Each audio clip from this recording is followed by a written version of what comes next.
جس طرح عالمی سامراج نے عمران خان کو پلانٹ کیا تھا کہ وہ پاکستان کی معاشی ترقی کو روکے، معیشت کا قتل کرے اور نوجوان نسل کو بہرہ روی کا شکار کرے اور پاکستان کے عظیم الشان منصوبے سی پیک کو رول بیک کرے، انہوں نے اپنے دور اقتدار میں ان تمام آپشنز پر زبردست کام کیا۔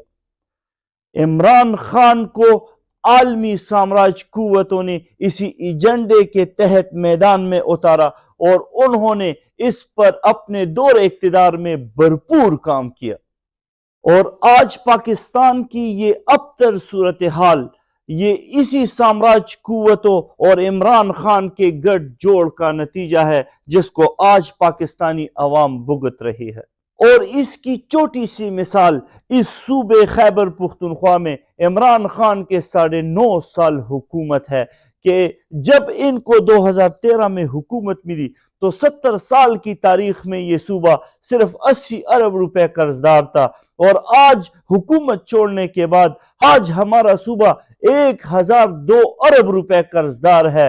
یہ ظلم کی انتہا ہے۔ ہمارے نوجوان کو آج نوکری نہیں مل رہی۔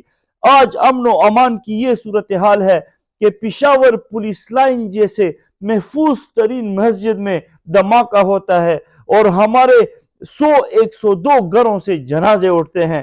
آج امن و امان کی یہ ابتر صورتحال، اکانومی کو اتنا گرا کر حکومت چھوڑ دینا، یہ عمران خان کی 10 سالہ کارکردگی ہے۔ اس صوبے کو ایک کالج بھی نہ دینا، اس صوبے کو معاشی طور پر برباد کر کے ہمیں حوالے کر دینا، یہ کہاں کی تبدیلی تھی؟ یہ کہاں کا سیاسی نعرہ تھا؟ یہ ان کے 90 دن کی تبدیلی تھی۔ اتنا ظلم تو کوئی دشمن بھی کسی ملک کے ساتھ نہیں کرتا جتنا عمران خان نے پورے پاکستان کے ساتھ کیا، اور بالخصوص ان پختونوں کے ساتھ کیا، اور 10 سال خیبر پختونخوا میں حکومت کر کے ہمیں بدحال چھوڑ دیا ہے۔ عمران خان نے ہمارے نوجوانوں کو تباہ و برباد کر دیا۔ آج معاشرے میں نوجوانوں کی اخلاقی تربیت کا یہ عالم ہے کہ ان کا لیڈر عدت میں کسی عورت پر نکاح کر لیتا ہے اور وہ پیغام دیتا ہے لاکھوں کروڑوں نوجوانوں کو کہ کیا وہ اس بہرہ روی کا شکار ہو جائیں۔ آج ہمارے معاشرے میں نوجوان نسل کی کیا تربیت ہوگی؟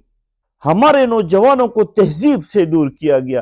عمران خان نے نوجوان نسل کی یہ تربیت کی کہ وہ مخلوط ناچ گانوں کا اہتمام کریں اور وہ بہرہ روی کا شکار ہو جائے۔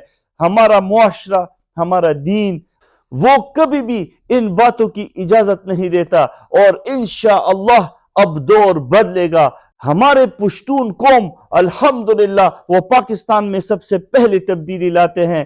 2 دفعہ ان کو اقتدار دے کر اب پچھتا رہے ہیں، اور انشاءاللہ یہ پختون قوم بیلٹ کے ذریعے، ووٹ کے ذریعے آئندہ الیکشن میں ان کو ایسا سبق سکھائے گی، ان کو ایسا ریجیکٹ کریں گے کہ یہ وزیر اعلیٰ انشاءاللہ سوات ہارے گا، اسد کیسر سوا بھی ہارے گا، شہریار افریدی کوٹ ہارے گا، اور علی محمد خان مردان ہارے گا۔ ان کو انشاءاللہ کہیں منہ چھپانے کی جگہ نہیں ملے گی۔ جزاکم اللہ خیر۔ السلام علیکم ورحمۃ اللہ۔